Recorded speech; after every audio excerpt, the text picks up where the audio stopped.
Aujourd'hui, le truc s'intéresse à un outil terriblement électronique, la caméra vidéo.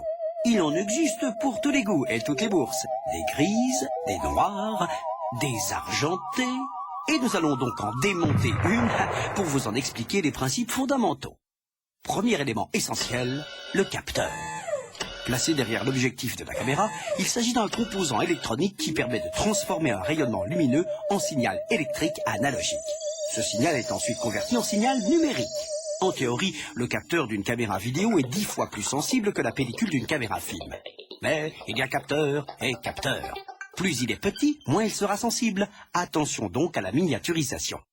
Deux technologies de capteurs rivalisent aujourd'hui, les CMOS et les CCD. Et les meilleures images sont produites avec les tri-CMOS. De quoi s'agit-il? Rappelez-vous, l'image vidéo repose sur la synthèse additive du rouge, du vert et du bleu.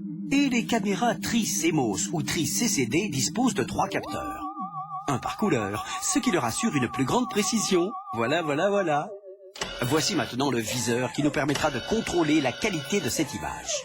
Mais attention, pour restituer correctement les couleurs, notre capteur a besoin d'une référence. C'est le rôle de la balance des blancs, White Balance en anglais, identifiée en général sur les caméras par les initiales WHT pour White et BAL pour Balance. Certaines caméras disposent de pré-réglages qui correspondent à différentes situations.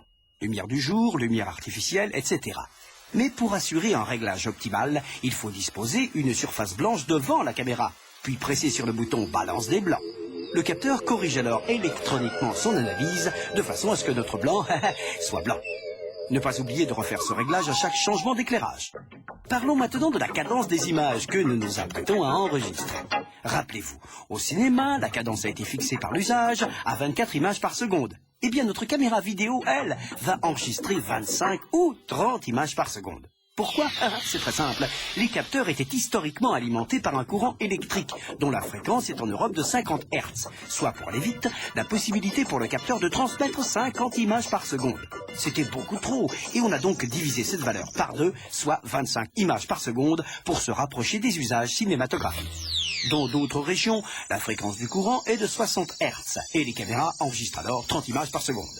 Évidemment, tout ça ne facilite pas les échanges entre régions du monde et entre le cinéma et la vidéo. Mais que ceux qui ont de l'argent se rassurent. Les caméras vidéo les plus chères permettent tout, y compris de filmer comme au cinéma, à 24 images par seconde. Les couleurs sont bonnes, l'image est nette. Parlons maintenant du shutter. Pour ceux qui ont suivi notre exposé sur la caméra film, il s'agit en fait de l'émulation électronique de l'obturateur. Le shutter dose la durée d'exposition du capteur à la lumière. Fixée par défaut à 1/50e de seconde, comme par hasard, sa valeur peut augmenter 1/25e de seconde, 1/12e, etc. On observe alors une rémanence de tout ce qui est en déplacement et l'image gagne en luminosité. A l'inverse, si on réduit la durée du shutter, l'image devient plus précise sur les mouvements, mais elle perd en luminosité. Quant au format d'image enregistré par une caméra vidéo, ils sont très nombreux et il serait fastidieux de vous les énumérer. Faites cependant bien attention à ne pas confondre les nombreux formats d'image haute définition proposés. Le format HDV, par exemple, n'a en aucun cas les mêmes dimensions que le format Full HD. De la même façon, les supports d'enregistrement proposés se multiplient.